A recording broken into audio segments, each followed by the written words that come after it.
Welcome back to Analyze and Educate for our Week 9 going into Week 10 quarterback rankings. I'm your host, Pat Ruffino. Thank you guys for joining us once again. Good feedback on the last video.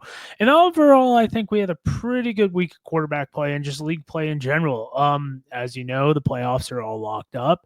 So we're seeing a lot of extra movement in quarterback play. You know, a lot of guys like Dugen, Tayamu only playing a little bit. Obviously, Danny Etling's still out there and whatnot. It was announced that Rocky Lombardi will get meaningful snaps, and personally, I think that's great. I think it pushes on to the next kind of phase of this league and whatnot. You're really curious to see who retires, who moves on, and whatnot. So I think these are all like key indicators of kind of like the next wave of what we'll see. But without further ado, let's get into the quarterback rankings for this week. If you're new here, like, share, subscribe, consider becoming a member. Helps me out. It keeps me motivated, keep this channel going. And, obviously I love all the feedback you guys give and really appreciate it. To start off our rankings, guys, we saw 13 quarterbacks play. 12 of them threw meaningful snaps, but one didn't, and that was Spencer Sanders. With the DC defenders already locked up, they threw Sanders, a former Oklahoma State Ole Miss quarterback, out there playing wide receiver. Called a reception for 14 yards, 13 yards, I believe, from backup quarterback Mike D'Elia. Really awesome to see, in my opinion. I'm not sure how much of Spencer Sanders we see under center in Week 10. Personally, I know Shannon Harris did come out and say that Tayamu is going to play even less than what he did this year, or excuse me, in Week 9. So I think it's kind of unique. I appreciate them using him on the field. We saw Luke Lennon in practice play wide receiver. It's been reported Chevin Cordero of the Battlehawks been playing wide receiver in practice. Overall, really liked what we saw. It was fun, just kind of ridiculous that they're running hurry up and Spencer's out there. But, I mean, he's a professional quarterback. He's a professional football player now, and, love that for him.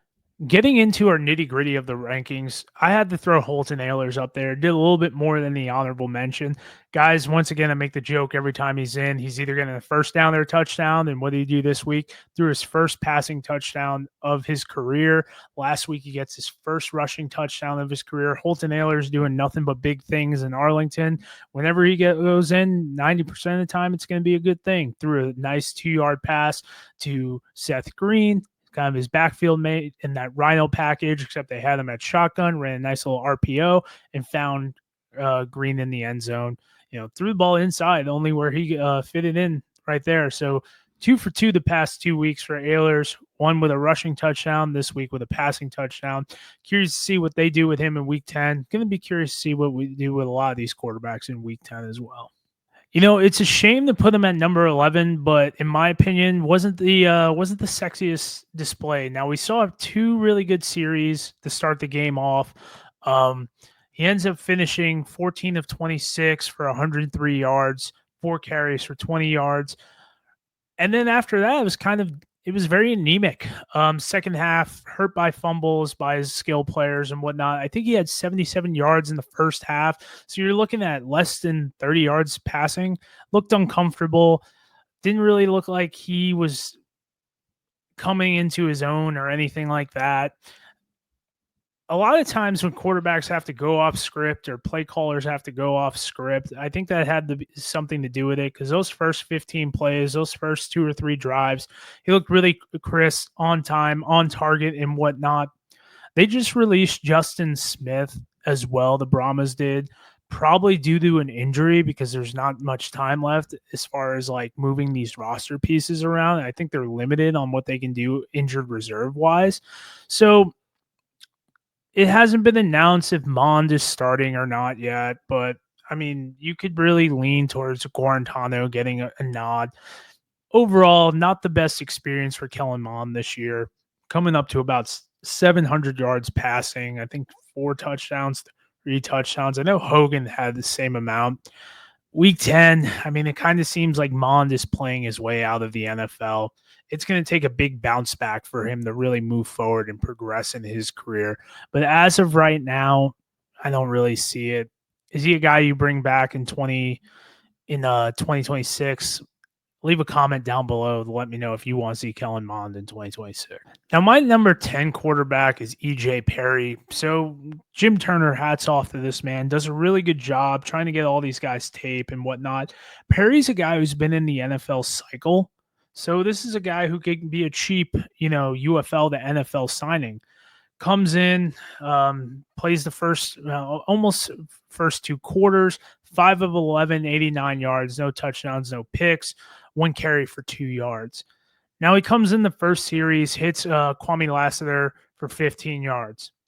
A couple drives later, kind of on a broken play, moves around, finds Eli Stove for 49 yards. Two completions, 2 passes, whatever.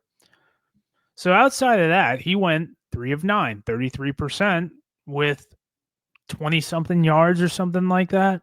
You're not going to win football games doing that. And we can, there's been a lot of turmoil in Memphis between coaching and this, fans. There's a lot going on there. But ultimately, it's been an unacceptable display of quarterbacking. And I know they won last week with Troy Williams, but Troy Williams had 30-something yards last week. He was not ranked very high in my rankings and whatnot. So Dresser Wynn will be starting next week. And if you couldn't figure it out, I did put Dresser Wynn in my number 9 for quarterback rankings. I think he was a lot more even keel with his play. Obviously threw an interception, 7 of 16, 83 yards, 2 carries, 2 yards. But this is coming off the bench against the Renegades. I mean, this game was 12-12 at one point. Obviously, Arlington kind of goes away with it and whatnot. But I have felt the majority of this year that Dresser Wynn was the guy. And, especially obviously when he beat Birmingham in his first start. So you kind of wonder what Dresser's next move is. I mean, he's good size quarterback, decent arm, seems to just need a little bit more experience in navigating pass protection and whatnot. Offensive line play has been so up and down for them. Run game's kind of picked up, looked a little bit, abandoned. I think they have a real treat in Deneric Prince. I think, obviously Wes Hills was there. He provided a lot of relief. We'll see what happens. But 9 and 10, you got the EJ Perry Dresser Wynn combo. Once again, guys, I'm more curious to see, do you think these quarterbacks should come back in 2026? I think Perry's done enough to be a QB2 on a lot of these teams, but with an Ivy League education, is that something he wants to do? Now, as I did these rankings, I think next week I'm going to combine the position because a lot of guys are going to be splitting reps and whatnot. Now, Brandon Silvers was my number 8 quarterback this year, and I'm a big Brandon Silvers guy. Obviously not that mobile, but goes 7 of 10 for 100 yards, a touchdown. And honestly, I really think it should have been a little bit more. I think Ja'Cour Pearson stopped running on the one he got one hand on, and that probably would have been a touchdown plus another 40, 50 yards. And then there was another one where him and Pearson kind of missed connection and whatnot. This is going to happen when you have your QB2 going in there. Remember, he doesn't get all the reps. But Silvers brings this team a different element. Gunslinger mentality, obviously, all those buzzwords. He's a guy who's thrown for over 3,500 yards across four leagues. He's thrown 33 touchdowns, I believe, including the one last week. Not going to be a running threat whatsoever. You're going to leave that to Dugen, but it opened up a different element. He can pump fake, because the thing is, his pump fake is this. Dugan's is this. I mean, that might be an oversimplistic view of it, but it's the reality of what, Battlehawks fans got to see. And this is a guy who hasn't played in a game since 2023. Really liked what I saw from Silvers, but also really liked what I saw from Dugen. Dugan's going to be our number 7 quarterback this week. Once again, only played a half. Joel Klatt was extremely vocal about, Dugen possibly not even playing. I mean, you got Brandon Silvers coming in as your QB2. You should feel pretty good about that. But what I liked what they did with Dugen this week is they kind of opened up the passing side of the playbook a lot, as he went 12 of 17, 133, a touchdown, and then only 1 carry for 6 yards. He's got 300 even rushing yards on the season. Dugen came in, actually ran the playbook seemed to have decent timing, was able to, make that offense look a lot more the way it did with AJ McCarron under there. Now, obviously, we can talk about throwing motions and timing and all that, but ultimately, it was his best game as a passer, as a professional. Really liked what we saw from Dugen. Really liked the fact that he was able to kind of build some confidence in his throwing ability in the pass game, and he didn't have to rely on him just taking off when things got murky in the pocket.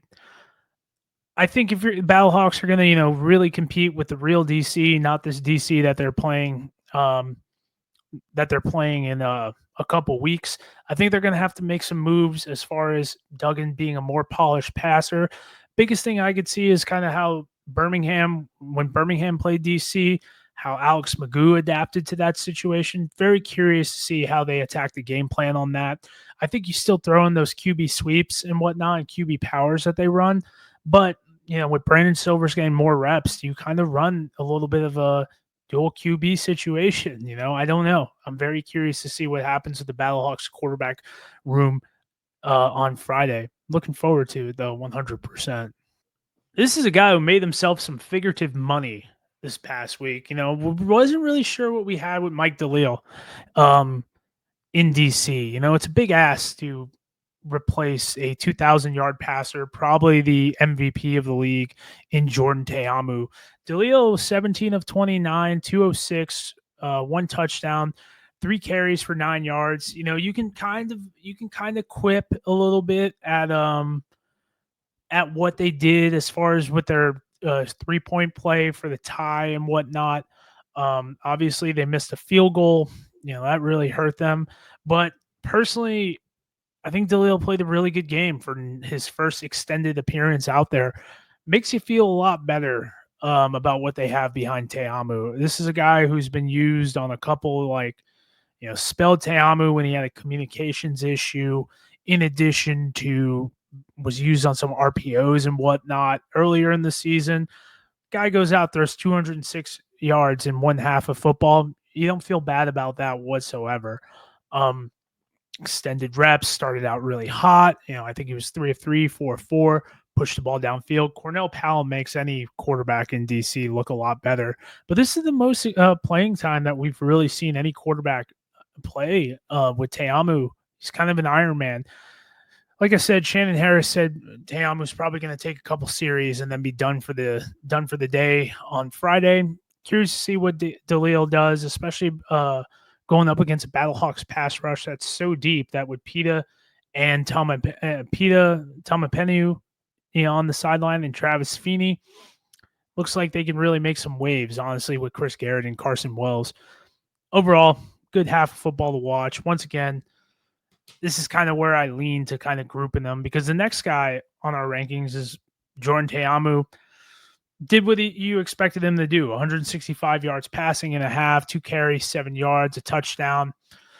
I mean, it's the Cornell Powell show. It's the, Chris Rowland show. Briley Moore, the tight ends, got a little bit involved as well.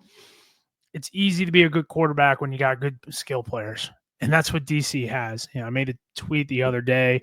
You have Josh Hammond, Brandon Smith, Lucky Jackson, Chris Blair. There's like 7 guys that signed NFL contracts. Several of them appeared in NFL games. DC defenders have always been really good about recruiting wide receiver talent. That goes to Vaughn Hutchins. And I think we could possibly see Chris Rowland and maybe Cornell Powell both transition to the NFL next year. And there's always a random one. So you can't count that one out as well. DC's biggest hurdle for them has always been retaining their talent, but they've done a really good job of reloading their talent as well. I think this is another quarterback who's kind of opened the conversation of coming back in 2026, possibly, finding one of those homie hookup contracts in 2025 for the NFL. Danny Etling has put together 2 very good games, very winnable games, especially against Birmingham. Did a really good job. The connection with COC Mariners there, 23 of 39, 236 yards, 2 touchdowns, 3 carries for 15 yards. Obviously, we know Etling's mobile. You always talk about the run against the Patriots in 2018 or whatever it was, his rookie year in the when he was with the Patriots against the Giants during the preseason. But Etling's really comfortable in his own. Second season with Marcel Belfay, a full game to go and play. Etling's another guy that they kind of alluded to not really playing that much. I know Rocky Lombardi's kind of, kicking at the tires. Lombardi has played in one game, took a couple knees, or excuse me, handed the ball off a couple times and kind of, rode off into the sunset. I forget which game it was, but it was when Etling was hurt and they gave us the first display of Alan Bowman. Michigan, I wonder if they even play Bryce Perkins at this point. They just released Kobe Sweets, who made his nice cameo for the Michigan Panthers because obviously Alan Bowman was unavailable. Obviously, very sought after Alan Bowman. So we'll see. Curious with Etling if this is a guy that other teams might go after. We'll see how Rocky Lombardi's plays. Does that make him a little bit more expendable? I'm not really sure, but you do like to see the success Etling's having, and it's a real big confidence builder as well. I think they mismanaged the clock a little bit towards the end of the game. I think if they could save another timeout, personally, you throw like a little check down route, maybe get 6 yards. Trying to go on fourth and goal from the 10 is not an easy feat. The nine or 10. So we'll see what happens. But overall, you got to like the performance that you saw from Etling. Builds a lot of confidence, and you feel that you can actually play him in the playoffs if Perkins goes down trying to hurdle someone. My number 3 quarterback this week, I'm bumping Jalen McClendon up. I think I saw a little bit more improvement as far as with decision making and whatnot until the end of the game, where it seemed like he was I don't know if it was him. I don't know if it was Eric Price. I don't know if it was CJ Johnson. The ineptitude of just not understanding football situation to where he fumbled, gives DC a chance. Yeah, great for TV. I love that. But at the same time, it's like, what are we doing here? 21 of 30, 232, 2 touchdowns, no picks, 9 carries, 23 yards.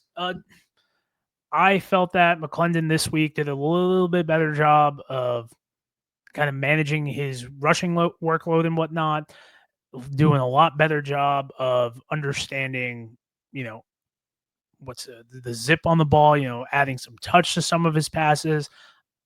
He's got a great thing going with Kiki Chisholm. He's got a great thing going with Justin Hall. Justin Hall is probably going to break Corey Coleman's record of receptions in a year. Really think, they got something in Zaquandre Wright and Lorenzo Lingard. I hope with all the turmoil going on in Houston that while I'm not a big CJ Johnson guy as a head coach, I do think it'd be a good thing to run it back one more year with CJ. It does bring stability as long as Jalen McClendon's your quarterback. And I'd probably have Nolan Henderson as the backup. Leave a comment down below what you think if, Houston Roughnecks should keep Jalen McClendon around. And I know not many people are going to say, let's bring back CJ Johnson, but it's something to think about for sure. There was a comment on the article I wrote that Jamar Smith should have been the number 1 quarterback this week. And I disagree because I felt like there was a lot of great completions, but there was a lot of underthrown balls. And I personally don't think that gets accounted for in QB rankings sometimes. A lot of times that Jamar got bailed out. 22 of 31, 307, career high, 2 touchdowns, no picks, 7 carries, 30 yards. Birmingham quarterbacks enjoy leading their team in rushing yards. Cook has done it. Corral's done it. Magoo did it the first game. It's a national pastime at this point. I just really lucked out, man. Some of these passes could have easily been intercepted.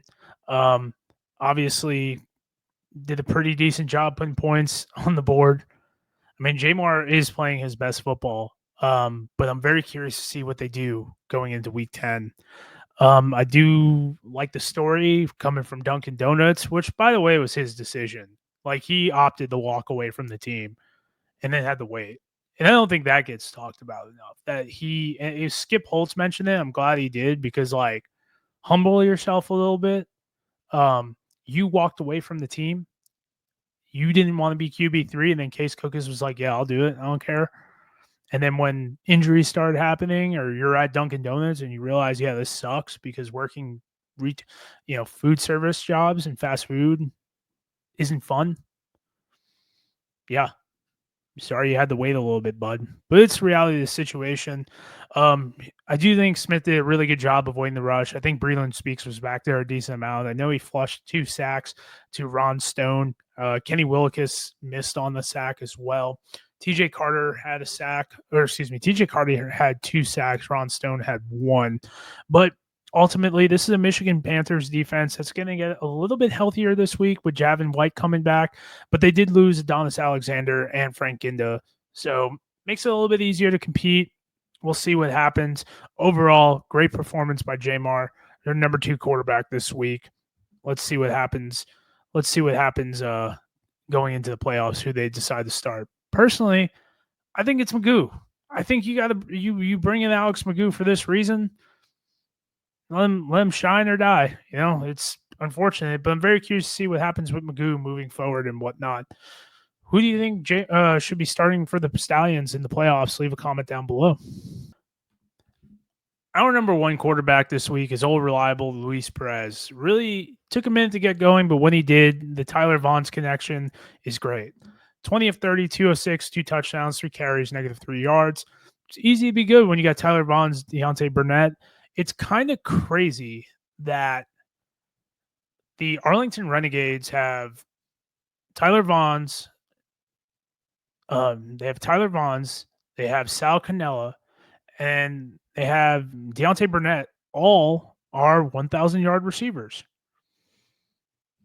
They got 3 guys, 3,000 yards. Cannella's coming up on almost 2,000 yards as a receiver, 177 catches in his spring football career from Sal Cannella.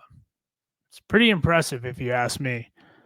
Now, you can argue certain things about if maybe that's too much continuity, maybe these guys need to move on, whatever. But then you got Javonte Payton, who's been with Perez his whole career at 725. The continuity that the Arlington Renegades have is probably some of the best outside of the Birmingham Stallions. And I would even lobby that that's really between Jay Sternberger, Marlon Williams, and Deion Kane, and whichever quarterback they have that is in Case Cookis. In that same breath, I think Perez is doing a pretty bang-up job these last couple weeks. I know the season didn't end the way he wanted to. I think he's like just over 3,000 yards away from 10,000 career passing yards.